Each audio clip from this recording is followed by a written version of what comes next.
Bismillahirrahmanirrahim. Assalamualaikum warahmatullahi wabarakatuh. Mari kita lanjut belajar bersama tentang sirah nabawiyah. Sekarang kita akan belajar tentang seseorang yang bernama Abdullah. Dia adalah bapak Rasulullah Sallallahu Alaihi Wasallam. Ibunya adalah Fatimah binti Amr bin Ais bin Imran bin Makhzum bin Yaghzah bin Murrah. Ibunya Aminah atau Fatimah? Bentar, ya udah nggak apa-apa. Kita lanjut dulu. Abdullah adalah ibunya Abdullah maksudnya.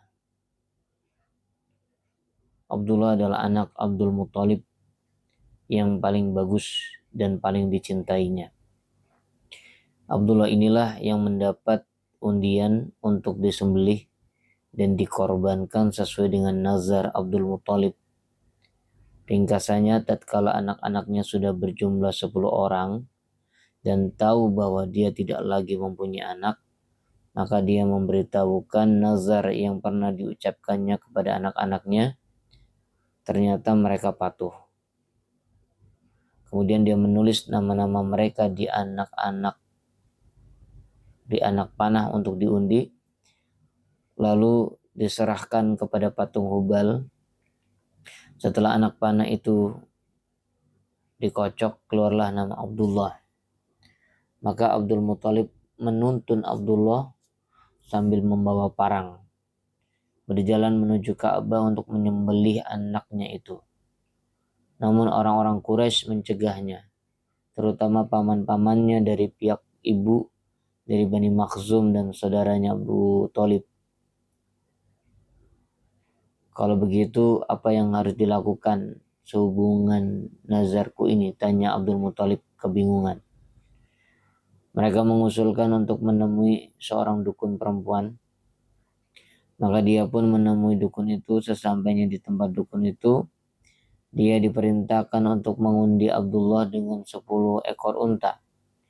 Jika yang keluar nama Abdullah, maka dia harus menambahi lagi dengan 10 ekor unta hingga Tuhan ridho. Jika yang keluar nama unta, maka unta-unta itulah yang disembelih.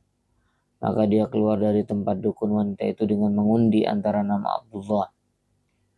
Maka dia menambahi lagi dengan 10 ekor unta.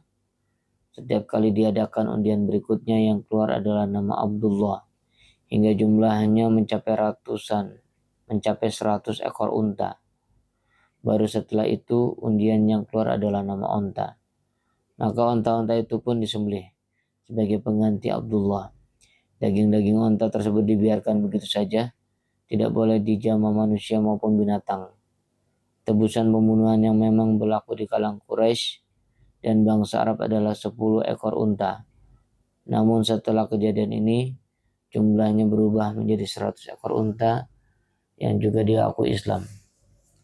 Diriwayatkan dari Nabi Muhammad SAW bahwa beliau bersabda, "Aku adalah anak 2 orang yang disembelih."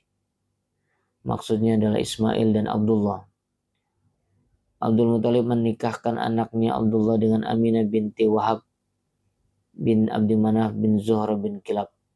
Yang saat itu Aminah dianggap wanita paling terpandang di kalangan Quraisy dari segi keturunan maupun kedudukannya. Bapaknya adalah pemuka Bani Zuhra. Abdullah hidup bersamanya di Mekah. Tak lama kemudian Abdul Muthalib mengutusnya pergi ke Madinah untuk mengurus korma. Namun dia meninggal di sana.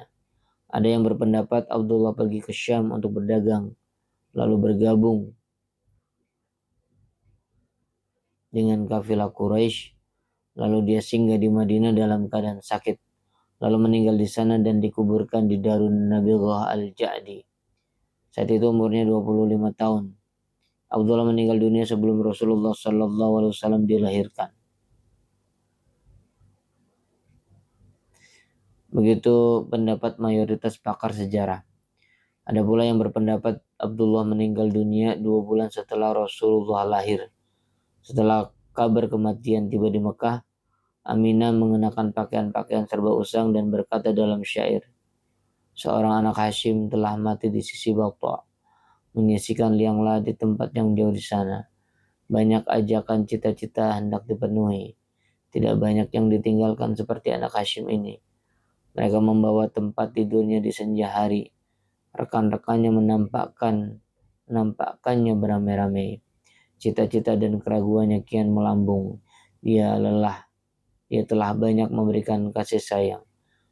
Warisan yang ditinggalkan Abdullah berupa 5 ekor unta, sekumpulan domba, pembantu wanita Habsyi yang namanya Barokah dan berjuluk Ummu Aiman. Dialah yang mengasuh Rasulullah Sallallahu Alaihi Wasallam. Demikian, mudah-mudahan bermanfaat. Wassalamualaikum warahmatullahi wabarakatuh.